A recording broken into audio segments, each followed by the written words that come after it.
Hello everyone, welcome to my YouTube channel और उम्मीद करता हूँ आप सभी बढ़िया होंगे। मैं doctor Shubham Arora from Shiv education. आज बात करेंगे इस वीडियो में नीट पीजी 2023 रिजल्ट के बारे में। कब तक आपका रिजल्ट यहाँ पे आज आ सकता है, या आ जाएगा या कल आएगा, ठीक है, इसके बारे में बात करेंगे। इसके अलावा जानेंगे और स्टेट्स का काउंसलिंग का क्या अपडेट्स है और बात करेंगे रिवाइज कट ऑफ के बारे में। ठीक है, तो सारी बातें इस वीडियो में बात करने वाले हैं। तो अगर मेक श्योर आप इस चैनल पर नहीं हो तो चैनल को सब्सक्राइब कर ले। जो भी अपडेट्स होंगे आपको जैसे ही पहले मिलते हैं उसी तरह से आपको मिलते रहेंगे। ठीक है, चैनल को सब्सक्राइब कर लें। हमारा टेलीग्राम चैनल भी है जहाँ पे सारे अपडेट्स वहाँ पे भी दे दिए जाते हैं। डिस्क्रिप्शन बॉक्स में लिंक मिल जाएगा, वहाँ से आप उसको भी ज्वाइन कर सकते हैं। ठीक है, बात करते हैं रिजल्ट के बारे में। तो जो आपका प्रोसेसिंग ऑफ सीट अलॉटमेंट है वो 25 से लेकर 27 तक चलना था, यानी कि आज तक वो आपका चलने वाला है। अगर हम पिछले सालों में देखें तो हमेशा क्या होता था, first round second round processing of seat allotment जब लास्ट डे होता था, जैसे आज 27 है, तो आज शाम को रिजल्ट डिक्लेयर कर दिया जाता था। बट हमने राउंड वन में क्या देखा है 2023 वाले में, कि जो आपका रिजल्ट है वो डिले कर दिया गया। बहुत सारे ऐसे रीजंस थे, बहुत सारे फैक्टर्स थे जिसकी वजह से वो डिले हुआ। लेकिन अभी कोई ऐसा फैक्टर नज़र नहीं आ रहा और उम्मीद है हमें कि शाम तक आपकी जो प्रोविजनल लिस्ट है वो शायद यहाँ पे रिलीज़ कर दी जाए।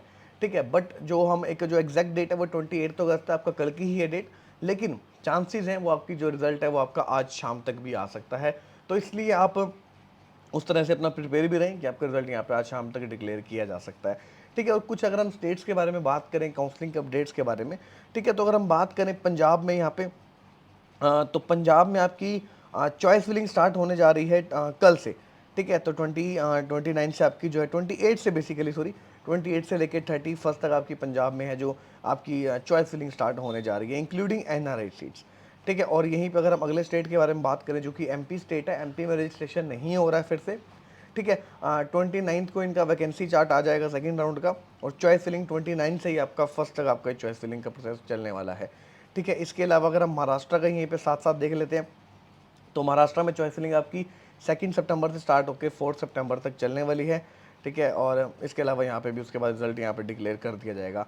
और अगर हम यहीं पे यूपी का देख लेते हैं, यूपी का 1 सितंबर से लेकर आपकी 4 सितंबर तक आपकी जो चॉइस फिलिंग है वो चलेगी। ठीक है, आज 27 है, अभी भी रजिस्ट्रेशन चल रहे हैं। तो जो भी स्टूडेंट्स हैं, जो कैंडिडेट्स हैं जिन्होंने रजिस्ट्रेशन नहीं किया यूपी का, वो भी कर सकते हैं, उनके पास काफ़ी अच्छा यहाँ पे टाइम है।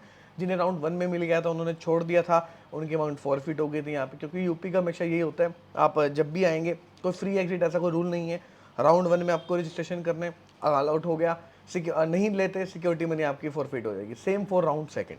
ठीक है, तो इस चीज़ का आपको यहाँ पे ध्यान रखना है और इस तरह से अपनी जो काउंसलिंग करनी है। यूपी में भी टाइम है, अच्छे ऑप्शन निकल के आ सकते हैं। सेकंड राउंड थोड़ा सा यहाँ पे हमें नेगेटिव तो नहीं बट न्यूट्रल शिफ्ट देखने को यहाँ पे हमें जरूर मिल सकता है। ठीक है, और अगले स्टेट में अगर हम छत्तीसगढ़ के बारे में बात करें तो इसमें भी कोई रजिस्ट्रेशन नहीं ओपन किया जा रहा है। चॉइस फिलिंग आपकी 29 से स्टार्ट हो जाएगी और 1 सितंबर तक ये चलने वाली है। ठीक है, और रिजल्ट आपका आ जाएगा यहाँ पे 7 सितंबर को। ठीक है, और अगर हम यहाँ पे देखें और कोई स्टूडेंट ऐसे भी होंगे जिनको ऑल इंडिया कोटा से राउंड वन सीट मिल गई है, ठीक है, और उन्होंने अपने स्टेट में भी अप्लाई किया है, तो स्टेट में अगर वो छोड़ना चाहते हैं स्टेट वाली सीट को और ऑल इंडिया कोटा से राउंड वन वाली जो सीट अलॉट हुई थी उसमें जाना चाहते हैं, तो वो जा सकते हैं। सभी स्टेट्स ने यहाँ पे ओपन कर दिया है उस चीज़ को, और मोस्टली स्टेट्स ने 29 अगस्त तक का टाइम दिया है कि आप अपनी जो सीट है वो सरेंडर यहाँ पे कर सकते हो। ठीक है, वो छोड़ सकते हो। तो इस चीज़ का आपके बताइए। और एमपी ने यहीं पे बात करें तो एमपी ने 31 यहाँ पे 31 तक का यहाँ पे टाइम दिया हुआ है, 31 अगस्त तक का। अब बात करते हैं रिवाइज कट ऑफ के बारे में। क्या रिवाइज कट ऑफ का अपडेट है? ठीक है, और काफ़ी सारे ऐसे क्वेश्चंस भी आ रहे हैं। ठीक है, मेरे पास व्हाट्सएप पे क्वारीज भी आ रही हैं, जो हमने व्हाट्सएप एक व्हाट्सएप ग्रुप भी बना रखा है, उसको आप जरूर ज्वाइन कर लें अगर आपने रिवाइज कट ऑफ के लिए वेट कर रहे हैं, अब तक नहीं किया है। ठीक है, उसमें सारे अपडेट जो भी होंगे रिवाइज कट ऑफ से रिलेटेड की मैनेजमेंट कोटा में क्या फीसिस हैं, एनआरआई सीट्स में कहाँ कहाँ बची हैं, सारे अपडेट्स वहाँ पे दे दिए जाएंगे। मैंने कमेंट बॉक्स में जाए उसको पिन भी कर दिया है, और डिस्क्रिप्शन बॉक्स में लिंक भी मिल जाएगा, डायरेक्ट आप उसको हमारे जो चैनल है उसको आप ज्वाइन कर सकते हो, उस व्हाट्सएप ग्रुप को। ठीक है, सारे अपडेट्स वहाँ पे दे दिए जाएंगे, तो उसको पूरा एक बार जरूर ज्वाइन कर लेना। अब डाउट और क्वेरी ये आ रही है कि लास्ट ईयर क्या हुआ था 2022 में, जब ऑल इंडिया कोटा का सेकंड राउंड खत्म हो गया था, तब आपकी जो है रिवाइज कट ऑफ आ गई थी, और बहुत सारे ऐसे स्टेट्स हैं जिनका कुछ का रजिस्ट्रेशन खत्म हो गया था और कुछ का स्टार्ट होना था। ठीक है, तो जिनका खत्म हो गया था उन्होंने एक बार अपना रजिस्ट्रेशन फिर से ओपन किया था सेकंड राउंड के लिए। ठीक है, और जिनका नया से रजिस्ट्रेशन होना था उन्होंने उन सभी स्टूडेंट्स को यहाँ पे एलिजिबल कर दिया था। लेकिन अब हम 2023 में देखें, रिवाइज कट ऑफ तो चलो आनी ही आनी है, और ये टोटली डिपेंड करता है नंबर ऑफ सीट्स पे। ठीक है, कितनी सीट बचती हैं, कितने सारे स्टूडेंट्स पार्टिसिपेट कर रहे हैं, इन्हीं चीज़ों पे डिपेंड करता है, और कोई फैक्टर नहीं होता कट ऑफ का। ठीक है, आपने इस चीज़ को भी ध्यान रखना है। काफ़ी सारे ऐसे मैं सुन रहा हूँ, काफ़ी सारे मेरे पास कमेंट्स भी आ रहे हैं कि बहुत सारे अलग फैक्टर्स होते हैं जो ये होती है कि आपकी रिवाइज कट ऑफ के, लेकिन ऐसा कुछ नहीं होता। अगर सीट खाली होगी तभी तो रिवाइज कट ऑफ आएगी ना, ऐसे तो नहीं आएगी। स्टूडेंट्स ज़्यादा होंगे, सीट्स खाली बच जाएंगी, उनको डर होगा एमसीसी को कहीं खाली ना रह जाए सीट, तो इसीलिए भर्ती है। तो वही सब फैक्टर्स को ध्यान रखती है हमेशा रिवाइज कट ऑफ आती है, ना कि किसी ऑल अदर मतलब कोई और अदर फैक्टर पे, ठीक है। तो इस चीज़ को आपको ध्यान रख के चलना है, किसी भी बातों में मिसगाइड मत होएं, ठीक है। अब मैं बात कर रहा था यहाँ पे जो सबसे बड़ा डाउट क्वेरी ये आ रही है कि सेकंड राउंड जो स्टेट्स हैं उनका चल रहा है अभी, ठीक है। सेकंड राउंड की यहाँ पे चॉइस फिलिंग स्टार्ट होने जा रही है, लेकिन अपडेट नहीं है रिवाइज कट ऑफ का। क्या आप पार्टिसिपेट कर पाएंगे सेकंड राउंड में? तो बिल्कुल नहीं कर पाएंगे, चांसेस काफ़ी ज़्यादा कम है इस बार। तो मोस्ट प्रोबेबली आपकी जब कट ऑफ आएगी तो आप अपने स्टेट के थर्ड राउंड में आप पार्टिसिपेट कर पाएंगे, जिसको हम मोपा पहले कहा करते थे। तो थर्ड में आपके चांसेस यहाँ पे बनेंगे। बहुत सारे ऐसे पैकेजेस निकल के आएंगे, ठीक है, जो कि काफ़ी हाई रेट्स होंगे और उस पर आप एलिजिबल हो पाएंगे, ठीक है। आपको डर्मा भी मिल सकती है, मेडिसिन ब्रांच मिल सकती है, ठीक है। ओबीजीवाई के लिए देख रहे हैं, जनरल मेडिसिन हो गया, ठीक है, ऑर्थो हो गया, पीडिया हो गया, जो अपर क्लिनिकल है वो भी आपको मिल सकते हैं अगर आप क्वालिफाइड नहीं भी हैं, और बाद में जब अगर हो जाते हैं, ठीक है, या जस्ट क्वालिफाइड में तो भी मिल सकती है। बट आपकी काउंसलिंग अच्छे से होनी चाहिए। काउंसलिंग आपको उस तरह से करनी है कि आपको देखना है कौन कौन से स्टेट्स पे आपसे ऑप्शन बनेंगे, ठीक है, कहाँ कहाँ आप दे सकते हैं। ऐसे काफ़ी सारे ऐसे कॉलेजेस भी हैं जो फीस नेगोशिएट करके आपको दे देंगे, ठीक है। अब उसके लिए कैसे अप्रोच करना है, उसके लिए हम चाहे तो हमारी टीम को अप्रोच कर सकते हैं। जो नेगोशिएशन का प्रोसेस है बिल्कुल लीगल प्रोसेस होता है, और गवर्नमेंट ने इसको अलाउ भी किया हुआ है कि आप फीस नेगोशिएट करके आपका बाकायदा सारा कुछ डॉक्यूमेंट्स बनते हैं, उस पर आप साइन करते हैं, कॉलेज साइन करता है, और तब आपकी एक फ़ीस तैयार हो जाती है, ठीक है। वो कम से कम बजट में भी फीस तैयार हो जाती है।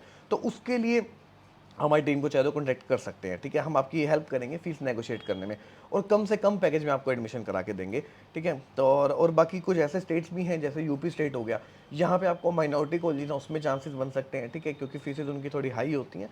तो अभी तक जो रिवाइज कट ऑफ का वेट कर रहे हैं उनके लिए मैं आपके बता रहा हूँ। उसके अलावा एनआरआई सीट्स की तरफ देख सकते हैं अगर आपके पास डॉक्यूमेंट्स यहाँ पे रेडी हैं तो ये आपको सारी चीज़ें देख के चलनी पड़ेंगी, और इस हिसाब से आपको अपनी जो काउंसलिंग करनी होगी। हमारी टीम को कॉन्टैक्ट कर सकते हैं। जो भी स्टूडेंट्स रिवाइज कट ऑफ का वेट कर रहे हैं, आपके हम कुछ इस तरीके से चॉइस फिलिंग करेंगे और देखेंगे कौन कौन से स्टेट्स की तरफ जाना और क्या क्या बजट आपको कम से कम बजट में निकाल के देंगे आपको, ठीक है। हमारे यहाँ पेड काउंसलिंग सर्विस आप अवेल कर सकते हैं। नंबर नीचे दिया उस पर हम हमें कॉल या व्हाट्सएप कर सकते हैं और वो पैकेजेस आप जान सकते हैं। अब रिवाइज कट ऑफ कब आएगी, एक और सबसे बड़ा कंसर्न है। कई बोल रहे हैं कि रिजल्ट के बाद आएगी, कहीं से सुनने के बाद आ रहा है कि ज्वाइनिंग के बाद आएगी। तो ऐसा कुछ नहीं है, मैं बता देता हूँ आपको, क्लियर करता हूँ। रिजल्ट के बाद नहीं आ सकती, क्योंकि रिजल्ट के बाद अभी काफ़ी सारे स्टूडेंट्स होंगे जो ज्वाइन करेंगे और कुछ होंगे जो यहाँ पे छोड़ देंगे, लीव कर देंगे अपनी सीट को अमाउंट फॉरफिट के साथ, ठीक है, और कुछ अपग्रेडेशन के लिए भी जाएंगे। तो दोनों चीज़ें यहाँ पे, तीनों चीज़ें रह सकती हैं। तो जब आप डॉक्यूमेंट्स अपलोड करेंगे एमसीसी के पोर्टल में, रिपोर्ट करेंगे, ज्वाइन करेंगे, उसके बाद फिर वेरीफाइड करे, एमसीसी वेरीफाई करेगी इंस्टीट्यूशन से कि जो इन्होंने स्टूडेंट्स ने अप्लाई किया है क्या उनके डॉक्यूमेंट्स ये वैलिड हैं। 6 सितंबर वो डेट है, और जब ये सारी चीज़ें क्लियर हो जाएंगी फिर देखी जाएंगी कितनी सीट बची हैं और कितने स्टूडेंट्स हैं उस पर। उसके बाद ही रिवाइज कट ऑफ आएगी, उतने परसेंटाइल ही कम होगी, ठीक है। चाहे वो 20 भी हो सकती है, 25 भी और 30 भी। लेकिन जो हमें उम्मीद लग रही है, ठीक है, वो जो स्टैटिस्टिक्स कह रहे हैं वो ये कह रहे हैं कि 25 परसेंटाइल तक आपकी जो है वो कट ऑफ रिड्यूस हो सकती है। अगर हम राउंड 1 और 2 देखें, अगर लास्ट ईयर का 2022 का, उतनी ही सीट्स लगभग लगभग बची हैं, ठीक है। तो 25 परसेंटाइल हम मिनिमम यहाँ के मान के चल रहे हैं कि आपकी जो है वो कट ऑफ रह सकती है, ठीक है, इतनी कम आपकी हो सकती है। तो 210 के आसपास है जनरल कैटेगरी के लिए, और ओबीसी एससी के लिए, जैसे मैंने अपने पुरानी वीडियोज़ में भी कहा था, 185 के अराउंड ये रह सकती है, ठीक है। तो इस तरह से है। बाकी अगर मैं और स्टेट्स की अगर बात करूं तो यहाँ पे आंध्रा का रिजल्ट यहाँ पे आ जाएगा, ठीक है। कर्नाटका का राउंड 1 अभी चल रहा है यहाँ पे, 28 अगस्त तक यहाँ पे, कल तक आपका चलने वाला है, ठीक है। तो इसी तरह से है ये सारा कुछ, अपना प्रिपेयर होकर रखें, किसी की बातों में ना आए। बहुत सारी ऐसे आपके पास कॉल्स भी आ रही होंगी कि आप यहाँ पे कर लो, यहाँ पे कर लो, ऐसे कर लो, बुक कर लो, तो ऐसा कुछ नहीं होने वाला, सब कुछ काउंसलिंग के थ्रू होगा, ठीक है। और काउंसलिंग अगर अच्छे से की होगी तो आपको अगर कम से कम मार्क्स में तब भी अपनी जो ऊपर की अपर ब्रांच देख रहे हैं, चाहे मिडल देख रहे हैं, चाहे लोअर देख रहे हैं, वो भी मिल सकती है। आपकी जस्ट काउंसलिंग आपकी सारे डिपेंड करती है उस पर, कैसे रजिस्ट्रेशन करना है। एक ही टाइम पे बहुत सारी चीज़ें चलने वाली हैं उस टाइम पे, ठीक है। अब आपको ये देखना है कहाँ पे आपको अप्रोच करना है और कहाँ पे नहीं करना है, किस आपको बजट देखना है, क्या आप स्टेट कॉम्प्रोमाइज़ करने को तैयार हैं, नहीं है तो फिर आपको कहीं ना कहीं अपनी जो ब्रांच है वो कॉम्प्रोमाइज़ करनी पड़ सकती है, ठीक है। तो अपनी ब्रांच कॉम्प्रोमाइज़ ना करें, पूरी ज़िंदगी आपकी वही चलने वाली है साथ, ठीक है। स्टेट आपको थोड़ा सा यहाँ पे स्टेट से आपको होना पड़ेगा कि आपको स्टेट से फ्लेक्सिबल होकर चलना पड़ेगा, कि आपको स्टेट कोई भी मिले बट आपको उससे फ्लेक्सिबल रहना पड़ेगा, ठीक है। तभी आपको अपनी जो ब्रांच है वो मिल सकती है, उसमें हमारी टीम की कंप्लीट हेल्प करेगी। नंबर नीचे दिया, उस पर हमें कॉल करें एक बार, या ऑफिस आके जरूर मिल लें। सेक्टर 18 मेट्रो स्टेशन पे नोएडा में हमारा ऑफिस है। डिस्क्रिप्शन बॉक्स में लिंक मिल जाएगा, एड्रेस मिल जाएगा, वहाँ पे आप हमारे पर डायरेक्ट रीच कर सकते हैं, ठीक है। और इसके अलावा हमारा जो व्हाट्सएप ग्रुप है रिवाइज कट ऑफ वाला, उसको जरूर ज्वाइन कर लें, सारे अपडेट्स वहाँ पे भी दे दिए जाते हैं। डिस्क्रिप्शन बॉक्स में या कमेंट बॉक्स में आपको उसका लिंक मिल जाएगा, वहाँ से उसको ज्वाइन कर सकते हैं। अभी के लिए थी वीडियो, मिलेंगे नेक्स्ट वीडियो के साथ। Until then good bye, take care.